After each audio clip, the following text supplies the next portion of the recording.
Harley-Davidson built its brand on big, heavy, loud bikes, and they were really unapologetic about it. But when most of their rabid fan base, the baby boomers, started to age, the Milwaukee-based company needed to do something drastic. Their electric bike, the Livewire, was a step towards the right direction, but the rest of the world isn't ready for that bike just yet. The bike that we have today could be the answer for new fans to fall in love with the iconic brand. This is the 2021 Harley-Davidson Pan America 1250 Special. It's time to go beyond the ride.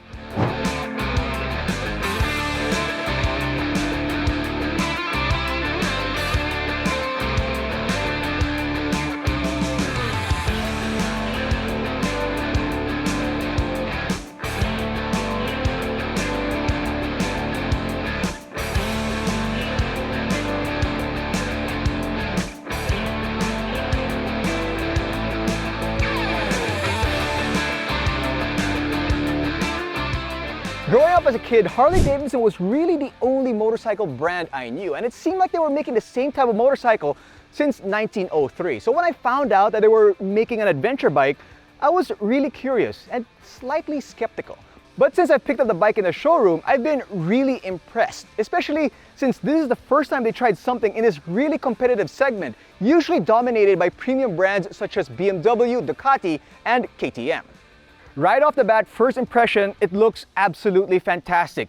It's really badass and it has that HD vibe to it. I love that headlight. It's really unique and it's also functional as it's adaptive.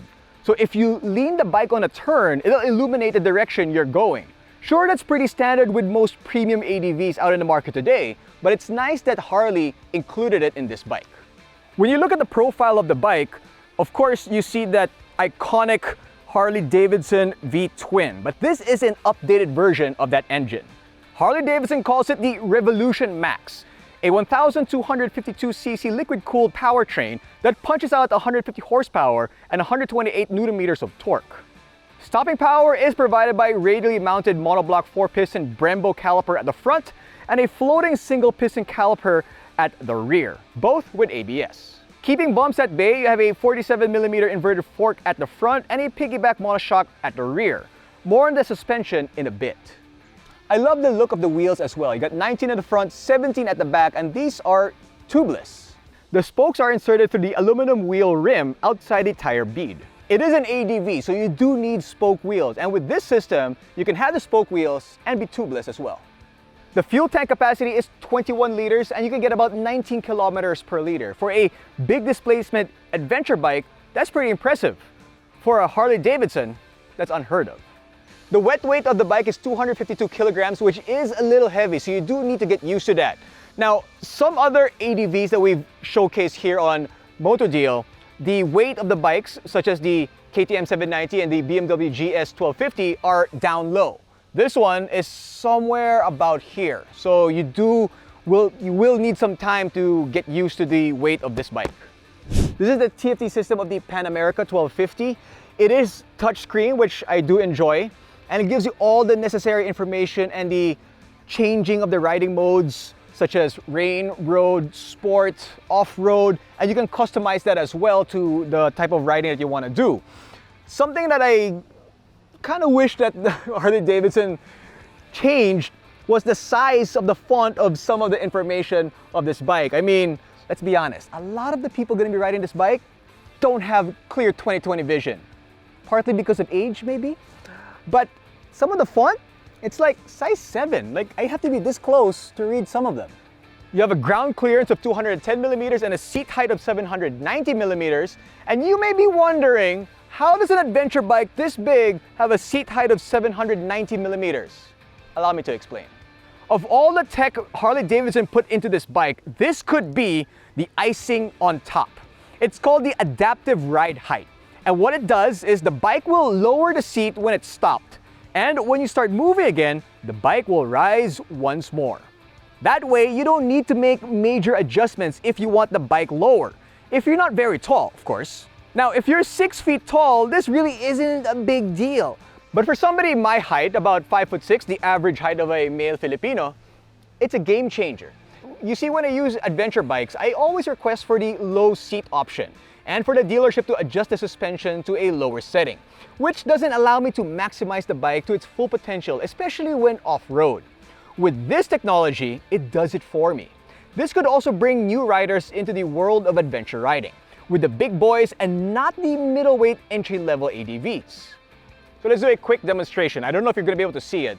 So to get the bike lower, you just simply turn on the electronics of the bike. Get on.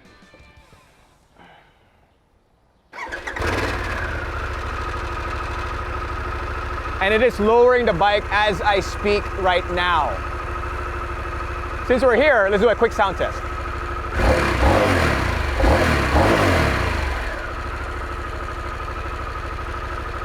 It's not as loud as Harleys usually are, but it's still pretty good.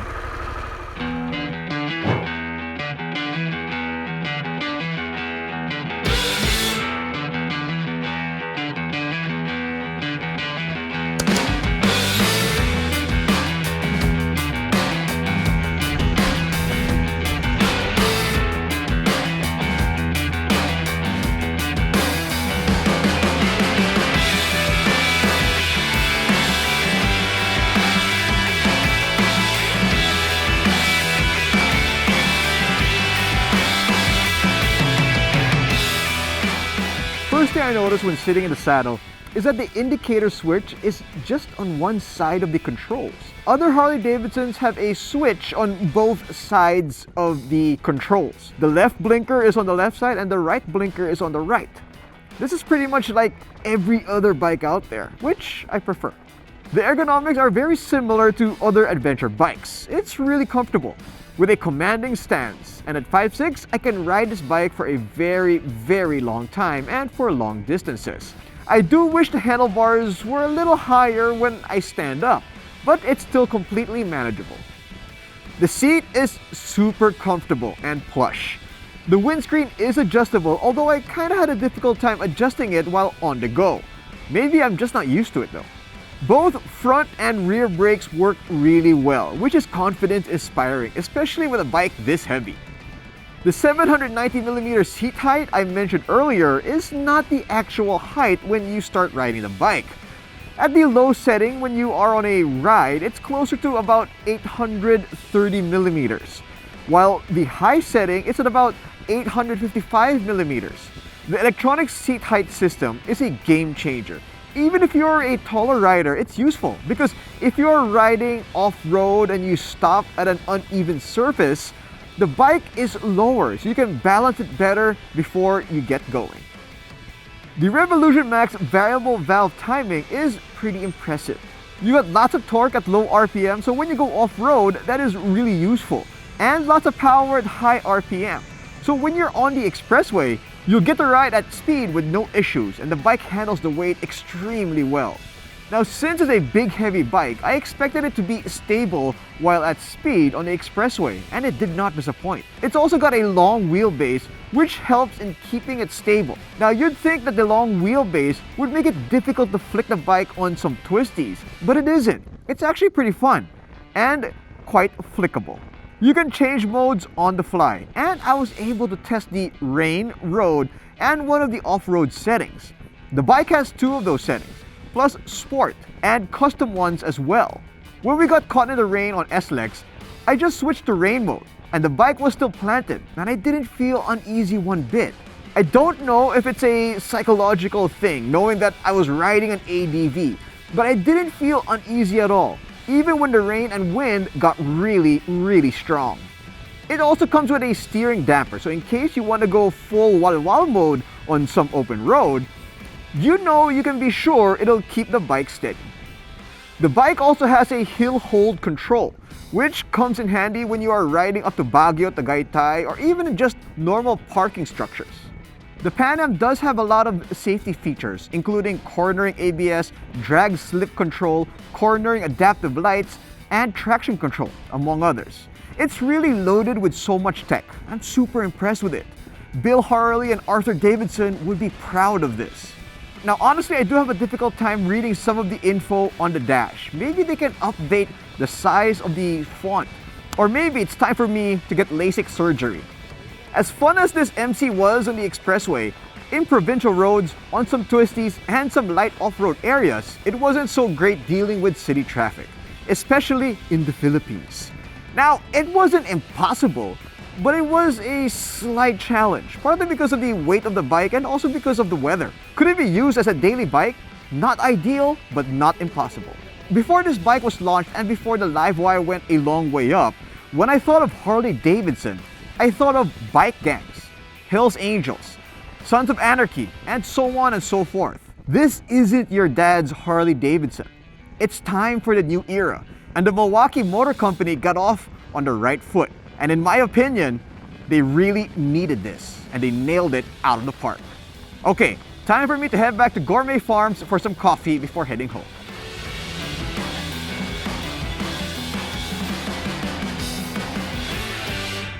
Bravo, Harley-Davidson, you guys got it right. It's really impressive, especially for your first entry in the adventure touring segment. The bike has it all. Performance, safety features, tech, not discriminating against shorter riders. And in my opinion, it's the best looking adventure bike out in the market today. You can get the all-new Harley-Davidson Pan America Special for 1,400,000 Philippine pesos. Yes, it's kind of a steep price, but it's one heck of a machine. For more information about this bike and some great deals on some other MCs, log on to www.motodeal.com.ph. This has been Gene Rufino. Hope you guys enjoyed going beyond the ride. It's time for some Gourmet Farms coffee.